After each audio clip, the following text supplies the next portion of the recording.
Motivation day 18 भावानो please आपल्याला follow करून एक सपोर्ट करा.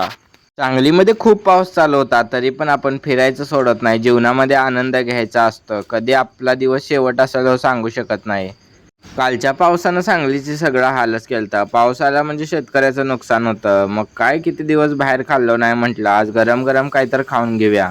तसंच सकाळी रानात पण आलतो. पावसाच्या वातावरणामध्ये सगळीकडे हिरवगार झालतं. ह्या जीवनामध्ये आनंद घ्यायला शिकलं पाहिजे.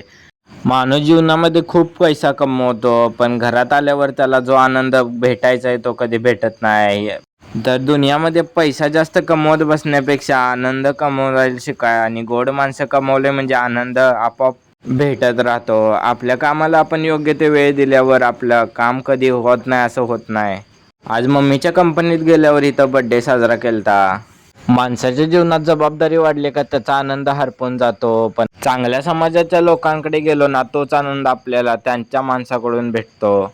पैशाने माणसं खरेदी करता येतात पण त्याच्या मागचा आनंद नाही. त्याच्यासाठी जीवनामध्ये पैसा जास्त कमवण्यापेक्षा माणुसकी कमवायला शिका. भेटूया नेक्स्ट ब्लॉग मध्ये.